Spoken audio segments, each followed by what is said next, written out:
শয়তান আল্লাহরে চ্যালেঞ্জ দিছে, আল্লাহ তুমি আমারে জাহান্নামে পাঠাবা, আমিও তোমার বান্দা করে লয়ে একসাথে জামাতে ঢুকমু। একা ঢুকবো না, একা যাব না, তোমার বান্দাদেরকে সবগুলারে জাহান্নামী বানায়া তারপরে ঢুকমু। তোমারে চ্যালেঞ্জ দিলাম, একটারও জান্নাতে ঢুকাইতে পারবা? আল্লাহকে তুই আমার চ্যালেঞ্জ দিলি? আমি তো সব রাজার বড় রাজা, মহারাজা, আমারে চ্যালেঞ্জ দেশ, এত সাহস পাইলি কই? তুই আজীবন ওয়াসওয়াসা দিয়ে পাপ কাজ করাবি, একদিন তাফসীর মাহফিলে এসে আমার বান্দা ক্ষমা চাবে, আমি মাফ করে দেবো, তুই কি করবি? আজীবন অন্যায় করবে, আজীবন পাপ করবে, জুলুম করবে, একদিন চোখের পানি ছেড়ে আমার কাছে কান্নার মতো কান্না করলে আমি সব গুনাহ মাফ করে দেব। এজন্য আল্লাহ বললেন, ইয়া আইয়ুহাল্লাযীনা আমানু তুবু ইলাল্লাহি তাওবাতান নাসুহা। ভুল করেছো, তওবা করো, মাফ করবে কে? সাইয়েদনা আদম আলাইহিস সালাম ভুল করলেন, দুনিয়ায় এসে শত শত বছর কাঁদলেন, কিন্তু ক্ষমা হয় না। আল্লাহরে বললেন, আল্লাহ কি করলে ক্ষমা পাবো বলো? ফাতালাক্কা আদামু মির রাব্বিহি কালিমাতিন ফাতাবা আলাইহি। আল্লাহ বললেন, ও আদম, তোমারে কিছু কালেমা শিখায়ে দেই, এই কালেমাগুলো দিয়ে আমার কাছে দোয়া করো, ক্ষমা করে দেব। আল্লাহ শিখায়ে দিলেন, ও আদম, দুই হাত তুলে চোখের পানি ছেড়ে আমার কাছে পড়ো, রব্বানা, পড়েন, রব্বানা যালামনা আনফুসানা ওয়া ইল্লাম তাগফির লানা ওয়া তারহামনা লানাকুনান্না মিনাল খাসিরিন। এটা শিখাই দিয়েছিল আল্লাহ। আল্লাহ, আমি জুলুম করেছি, অন্যায় করেছি, ভুল করেছি, পাপ করেছি, তুমি যদি ক্ষমা না করো, ক্ষমা করার কেউ নাই, ঠিক কি না? আমরাও পাপ করলে এই দোয়াটা পড়ার দরকার আছে না নাই? পাঁচটা শর্ত সাপেক্ষে আমাদের তওবা কবুল করবে কে?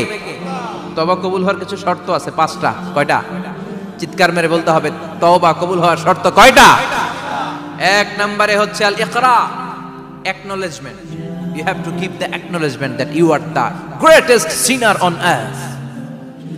আপনাকে ঘোষণা দিতে হবে যে আপনি পৃথিবীর সবচেয়ে বড় পাপী। এক নম্বর শর্ত, আপনি বলেন যে আল্লাহ, আমার চেয়ে বড় পাপী নাই, আকাশের নিচে জমিনের উপরে আমি সবচেয়ে বড় পাপী, এমন কোনো পাপ নাই যেটা আমি করি নাই, ঠিক কিনা? এক নম্বরে পাপের ঘোষণা দেন। দুই নম্বরে আন-নাদাম, নাদাম মানে repentance. You have to be repentant for what you have done. আপনাকে অনুতপ্ত হতে হবে, চোখের পানি ছাড়তে হবে, আল্লাহ আমি লজ্জিত, আল্লাহ আমি নাদান, আমি পিশাচ, আমারে মাফ করে দাও। তার মানে স্বীকার গেলেন কি অন্যায় করেছেন। দুই নম্বরে আপনি অনুতপ্ত হলেন। তিন নম্বরে স্টপ, যেই পাপ করতেছিলেন ওইটা থামান, stop what you have done, যেটা করতেছিলেন আগে থামান। আপনি সুদ খাইছেন, অনুশোচনা আসলো, মাফও চাইতেছেন, আবার সুদও খাইতেছেন, হবে?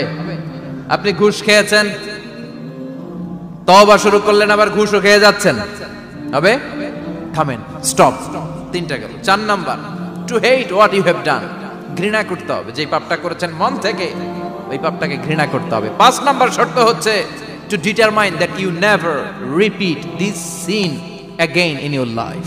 আল্লাহর ওয়াদা দেন, কমিটমেন্ট দেন যে আল্লাহ আমার জীবনে পারতপক্ষে এই পাপ জীবনেও করব না। চিৎকার করে বলেন ঠিক কিনা?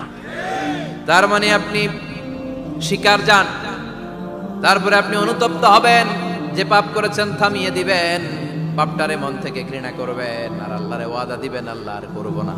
এই পাঁচটা শর্তের আলোকে তওবা করলে জীবনের সব গুনাহ মাফ করে দিবে কে? এজন্য আল্লাহ বললেন, ইয়া আইয়ুহাল্লাযীনা আমানু তুবু ইলাল্লাহি তাওবাতান নাসুহা। তওবার মতো তওবা করো, সব গুনাহ মাফ করতে পারে কে?